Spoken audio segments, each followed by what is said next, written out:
Yes. So the next question that we have is an object is resting at the bottom of two strings which are inclined at an angle of 120 degree with each other. Each string can withstand a tension of 20 Newton. The maximum weight of the object that can be sustained without breaking the string is. तो अब अगर आप यहाँ पे देखोगे उन्होंने आपको बोला कि आपके पास है ना दो स्ट्रिंग्स हैं। तो मान लो ये इस तरफ आपकी है स्ट्रिंग नंबर 1 और इस तरफ है आपकी स्ट्रिंग नंबर 2। क्वेश्चन में बोला है कि दोनों स्ट्रिंग्स का आपस में जो एंगल बन रहा है वो 120 बन रहा है। तो यहाँ से लेकर यहाँ तक ये जो टोटल एंगल है दैट एंगल इज़ 120। तो मैं यहाँ पर अज्यूम कर रहा हूँ कि इस तरफ 60 और इस तरफ 60 ऐसा सिमेट्री बना होगा। ठीक है ना। यहाँ पर आपके पास एक आपको वेट लगाना है नीचे इस तरफ, और ये जो वेट है उसका जो मैंने मास लिया है वो है m।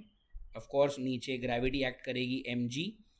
इस तरफ एक टेंशन लगेगा, दिस इज टेंशन T2। इस तरफ भी एक टेंशन लगेगा, दिस इज टेंशन T1। अच्छा, आपको क्वेश्चन में क्या बोला गया है कि ये जो रस्सी पे लग रहा टेंशन है ये मैक्सिमम 20 न्यूटन तक का वजन ही झेल सकता है। मैक्सिमम 20 न्यूटन तक का वजन। तो ये जो स्मॉल m है उसकी क्या वैल्यू हो सकती है, that is the question. It's a very simple question. आइए पहले सारे टेंशन्स को रिजॉल्व कर लेते हैं।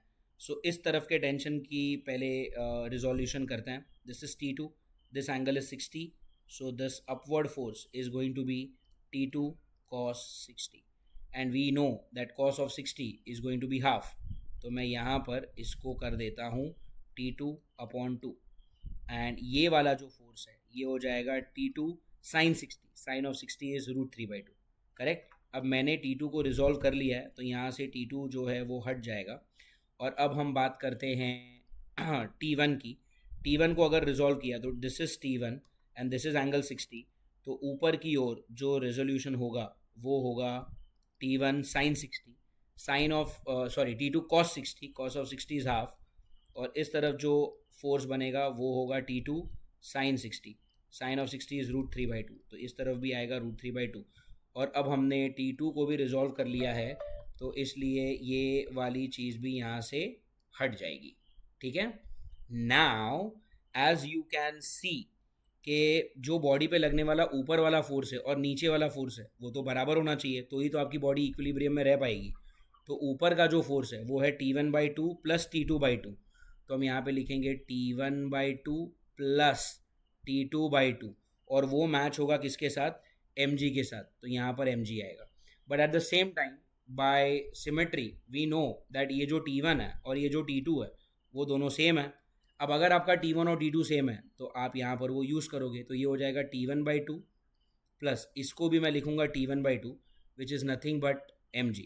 Correct. Now T1/2 plus T1/2 is just going to be T1 which is equal to mg। And उन्होंने मुझे बोला है कि T1 की जो मैक्सिमम वैल्यू है वो है 20 न्यूटन। तो मैं यहाँ पर T1 को लिख देता हूँ 20 न्यूटन। सो ये जो mg है वो भी बनेगा 20 न्यूटन, और 20 न्यूटन का मतलब होता है 2 किलो। तो ये जो मास है वो मैक्सिमम हो सकता है 2 kg। अगर आपने 2 किलो से कम रखा तो चलेगा, 1.5 kg, 1 kg, 0.5 kg ये सब कुछ चल जाएगा। बट आप 2 किलो से ज़्यादा नहीं रख सकते। ठीक है। तो आपका आंसर होगा या तो 2 किलो या तो फिर 20 न्यूटन। अब जब मैं सारे ऑप्शंस देख रहा हूँ मुझे न्यूटन में दिया है 20 newton is option number B और option number 2। I hope you understood this question, class. Thank you so much.